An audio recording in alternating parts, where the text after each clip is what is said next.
Hello नमस्कार साथियों, स्वागत है आप सभी का शालू आर्ट क्लास में। जीके के बहुत ही इंपॉर्टेंट क्वेश्चन आज मैं लेकर आई हूँ, क्योंकि जीके हो गया है अनिवार्य अब हर परीक्षा के लिए। तो सबसे पहले जो लोग चैनल पे नए हैं, सब्सक्राइब करके बेल आइकन दबा लें, जिससे मेरी कोई भी लेटेस्ट वीडियो, कोई भी लेटेस्ट अपडेट आप तक तुरंत पहुँचे। और जो है दोपहर 12 से 1 के बीच और रात में 8 से 9 के बीच में लाइव आती हूँ, तो प्लीज़ ज्वाइन करिएगा, अपने दोस्तों के साथ भी शेयर करिएगा। चलिए शुरू करते हैं। सबसे पहले सिंधु नदी कहाँ से निकलती है? तो बोखरचू हिमनद यानी कैलाश पर्वत श्रेणी से निकलती है। सिंधु नदी की कुल लंबाई कितनी है? 2880 किलोमीटर है। सिंधु नदी की भारत में कितनी लंबाई है? तो 709 किलोमीटर है।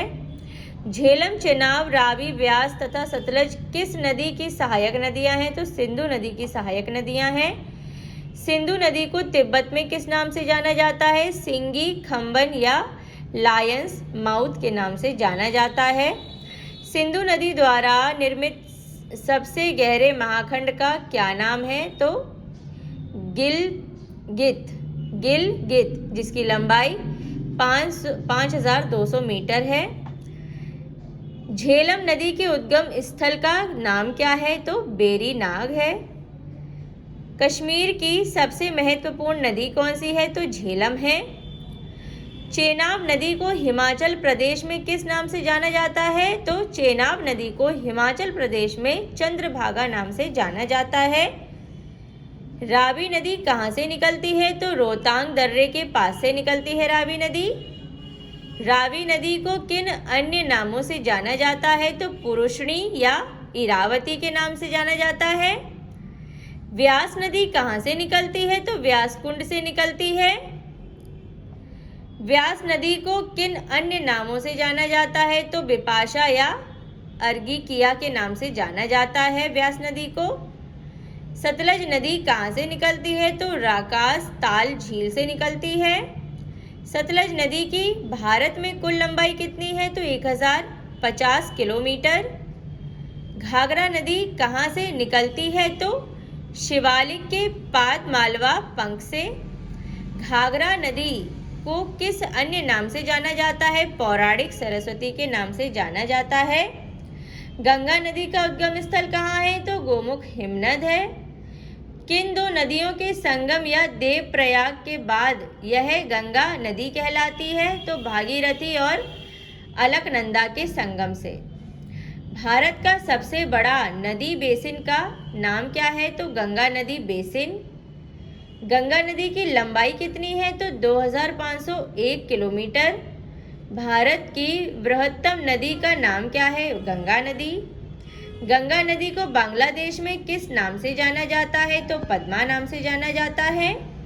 गंगा ब्रह्मपुत्र द्वारा निर्मित विश्व के सबसे बड़े डेल्टा का क्या नाम है? तो सुंदरवन का डेल्टा है। यमुना नदी कहाँ से निकलती है? तो यमुना नदी यमुनोत्री हिमनद से निकलती है। यमुना नदी की लंबाई कितनी है? तो यमुना नदी की लंबाई 960 किलोमीटर है। यमुना नदी गंगा के किस स्थान पर मिलती है? तो इलाहाबाद या प्रयागराज में मिलती है। किस नदी को प्रारंभ में अरुणा नदी के नाम से जाना जाता है? तो कोसी नदी को।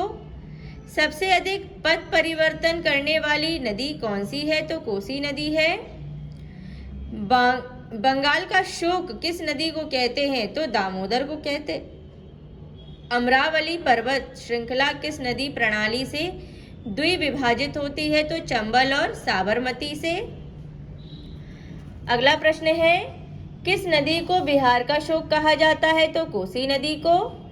चंबल नदी की लंबाई कितनी है? 960 किलोमीटर। ब्रह्मपुत्र नदी कहाँ से निकलती है? तो मानसरोवर झील के पास चीमा युंग दुंग हिमनद से निकलती है। ब्रह्मपुत्र को तिब्बत में किस नाम से जाना जाता है? तो सांगपो के नाम से जाना जाता है। एशिया का सबसे बड़ा नदी द्वीप माजौली किस नदी में है? ब्रह्मपुत्र नदी में है। प्रायद्वीपीय भारत की नदियों के बारे में पढ़ेंगे अब हम। तो नर्मदा नदी भारत के किस राज्य में बहती है? मध्य प्रदेश में। नर्मदा नदी कहाँ से निकलती है? अमरकंटक पहाड़ या जो कि छत्तीसगढ़ में है, वहाँ से निकलती है। नर्मदा नदी की कुल लंबाई कितनी है? तो 1300 किलोमीटर है। नर्मदा नदी जिस घाटी से होकर गुजरती है उसे क्या कहते हैं? विभ्रंश घाटी कहते हैं, या इसको रिफ्ट वैली भी बोलते हैं। नर्मदा नदी कहाँ गिरती है? तो खंभात की खाड़ी में गिरती है। ताप्ती नदी कहाँ से निकलती है? तो सतपुड़ा श्रेणी से निकलती है। ताप्ती नदी की कुल लंबाई कितनी है? 700 किलोमीटर है। ताप्ती नदी किस घाटी से होकर गुजरती है? विभ्रंश घाटी से। ताप्ती नदी मुहाना कहाँ बनाती है? सूरत शहर के नीचे। शरावती नदी कहाँ से निकलती है? शिमोग जिला कर्नाटक से। गारसोपा जलप्रपात या गारसोपा जलप्रपात किस नदी पर है? तो शरावती नदी पर है। चलिए अब बस थोड़ी सी जानकारी और ले लेते हैं। भारत की लवण नदी के नाम से किस नदी को जाना जाता है? तो लूनी नदी को। लूनी नदी किस में गिरती है? कच्छ के रण में गिरती है। साबरमती नदी कहाँ गिरती है? खंभात की खाड़ी में गिरती है। बनास नदी कहाँ गिरती है? कच्छ के रण में गिरती है। महानदी कहाँ गिरती है? खंभात की खाड़ी में गिरती है। चलिए साथियों, इसी के साथ आज के जीके के महत्वपूर्ण प्रश्न मैं यहाँ खत्म करूंगी। मिलते हैं नेक्स्ट वीडियो में, तब तक के लिए take care and bye bye.